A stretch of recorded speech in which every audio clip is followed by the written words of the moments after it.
Alliance members, members of our board of directors, and Alliance staff, I am pleased to announce the release of our second report detailing the effects of Idaho's reliance on coal-fired power generation, imported from out of state. This report is part of a larger effort launched by the Alliance last year to raise awareness about Idaho's use of coal-fired power and to call on our utilities to choose efficiency and lose coal. The Alliance is a statewide, member-based, nonprofit organization.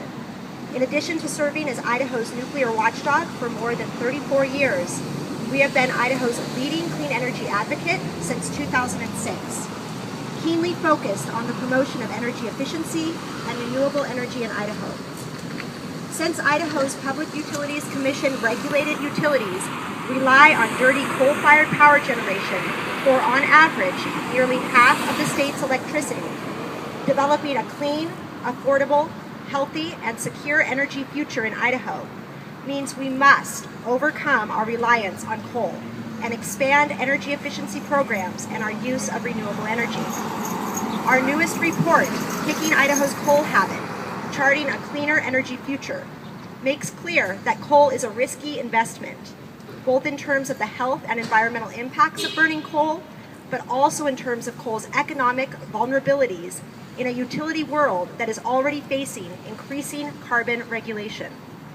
We call today on Idaho's utilities to take seriously these risks and begin to plan to phase out coal over time, rather than pouring ratepayer resources into costly retrofits of our current coal fleet. Following this press conference, the Alliance will go to Idaho Power for the first meeting of this year's Integrated Resource Plan Advisory Council. We will deliver our report to Idaho Power and send the report to Avista and Rocky Mountain Power as well. I would now like to introduce our Clean Energy Program Director and the report's author, Ken Miller, to give you more information on the dangers of burning coal and to describe a vision for a cleaner energy future through divestment in coal resources and the increased use of energy efficiency and renewable energy. Thank you, Liz. And please bear with me. Speak just about what it could be. As Liz said, last September we released a report that basically outlined the extent of the reliance on coal of our three regulated utilities. And then we started asking, as a lot of people did, why is that the case? Why are our utilities continuing to rely on coal-fired power generation when, as Liz said, about half of the power that comes into the state comes in from coal plants?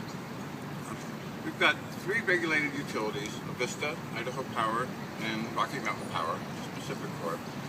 And combined, they have access to, their owners or part owners of 29 coal plants around the West.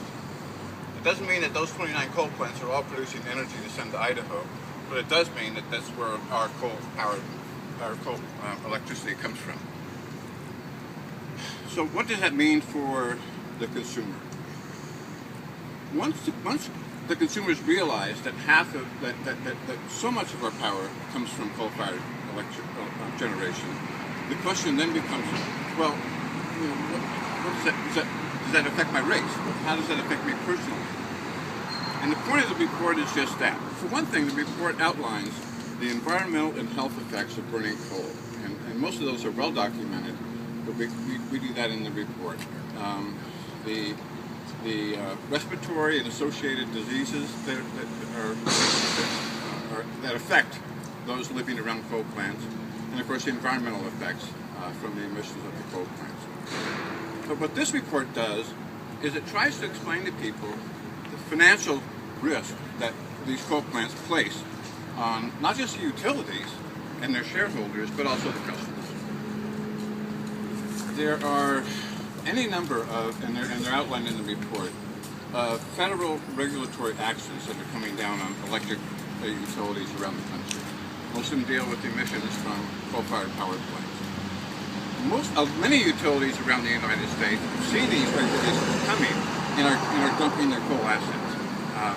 Some of the biggest utilities in the United States are shedding a lot of their coal-fired generation because they know what's coming in terms of regulation.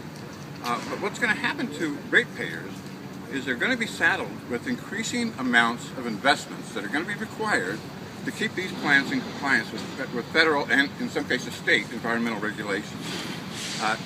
Almost every year, all three of our utilities need to come before the Public Utilities Commission, whether it's in a rate case or in another kind of case, and ask for approval for investments in these coal plants in order to keep those coal plants in compliance with these environmental regulations.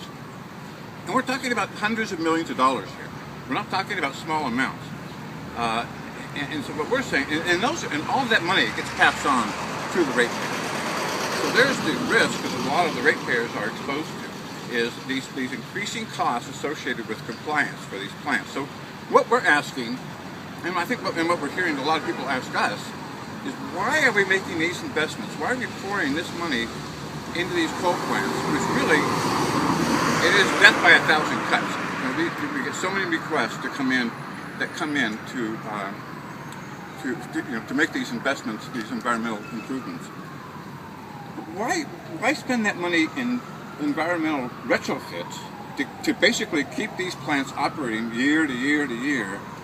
And most of them are geriatric coal plants. Most of them are 30, 40, and 50 years old. When we could take that money instead and put it into clean energy resources. I mean, it's almost a zero-sum game. The money is going to be spent one way or another. The money is going to be spent either in environmental compliance or it's going to be spent on clean energy options. And that gets us to the gut of the report, which is, okay, if we're going to ask our coal plants to get rid of their, or we're going to ask our utilities rather, to get rid of their coal plants, what are we going to replace that power with? Our analysis says that there's about 1,500 megawatts of power that would need to be replaced in coal-fired generation.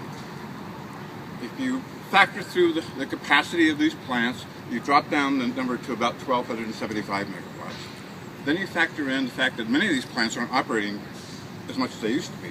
Many of them are being turned down because gas is cheaper, the plants go on maintenance, and for other reasons. So we're basically talking about replacing 700 megawatts of coal-fired generation for the three investor-owned utilities that I identified, Idaho Power, Vista, and Rocky Mountain Power.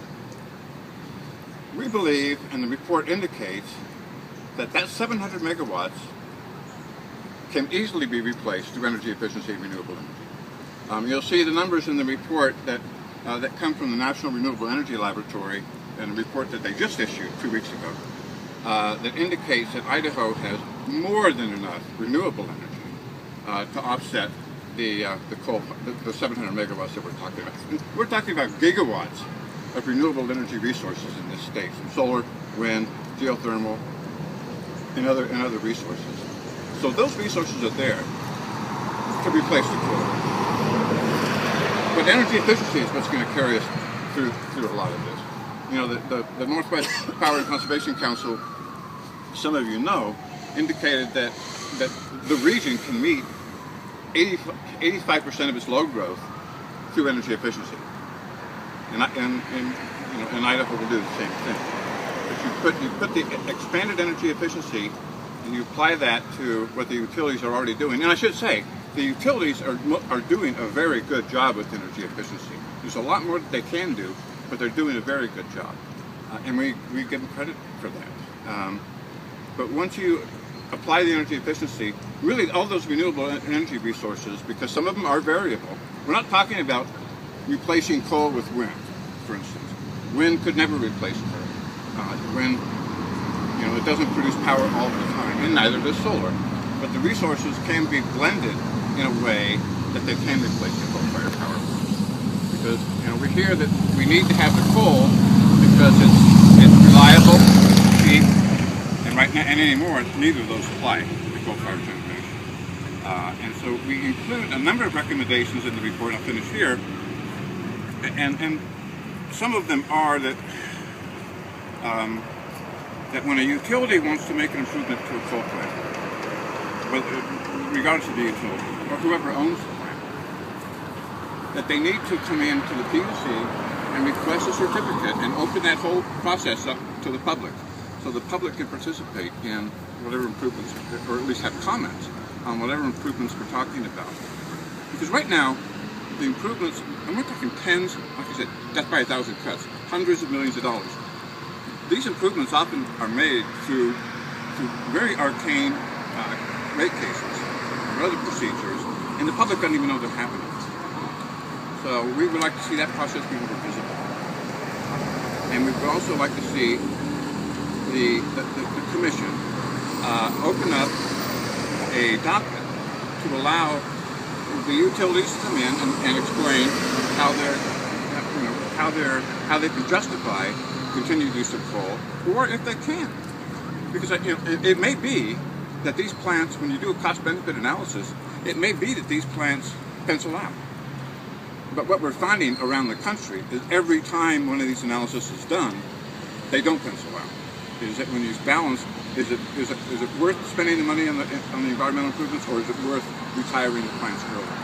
And as we've seen with the only other two coal plants in this region, Boardman in Oregon and Centralia in Washington, both of those plants are being retired early for the reasons I just described. It's not worth running them. And these utilities have made the calculation that they can replace the energy with clean energy and energy efficiency and other resources and get out of the coal business. And that's what we're asking Idaho utilities.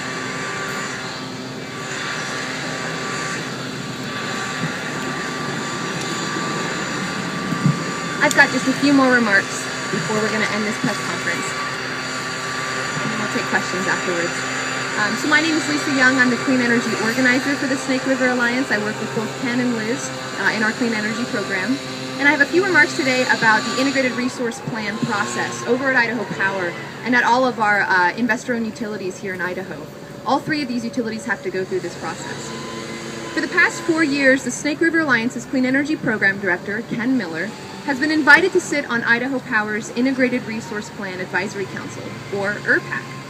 But Ken was recently removed from his seat at the table because of the Alliance's public opposition to the company's continued dependence on coal as an energy source. The IRPAC is a committee of stakeholders selected by Idaho Power to review the process for developing its Integrated Resource Plan, or IRP. Recrafted every 2 years, this plan lays out a roadmap for how the utility will meet its energy needs for the next 2 decades, analyzing both supply and demand-side conditions and resources for the future. The Advisory Council will begin its first monthly meeting today to begin working on the 2013 IRP. This day-long meeting will start at 10 a.m. at Idaho Power's headquarters in Boise. Although the Alliance has been uninvited to sit on the council, our staff and members will continue to be present at this and all future IRPAC meetings, which are open to the public. And the Alliance will also offer discussion sessions after each meeting to help members of the public get up to speed with this often esoteric operation. The 2013 IRP will be more important than ever as Idaho Power confronts its coal plants head-on with a special cost-benefit analysis comparing environmental compliance retrofit investments with coal plant retirement. The results will be revealed in the coming months and will be used to inform the 2013 IRP resource decisions. It's time for Idaho Power to join utilities across the nation and plan for phasing out its use of coal. The coal plant analysis and its integration into the 2013 IRP will hopefully be the beginning of a concerted effort to make a careful plan to replace Idaho Power's coal plants with cleaner energy sources. This is it. The IRP is the vehicle through which Idaho Power decides how it will meet expected load growth on its system, whether it will meet that load with a new solar farm, expanded energy efficiency programs, or a new gas plant. And it will also be the vehicle that Idaho Power can and should use to plan for phasing out coal power and phasing in cleaner energy sources. It is imperative that Idaho Power customers pay attention to this process by and getting involved. IRPAC meetings occur monthly, but you can learn more about this process by contacting us at the Alliance and discovering all the ways that you can make your voice for Idaho's clean energy future heard. And now we will take questions. Thank you all for being here.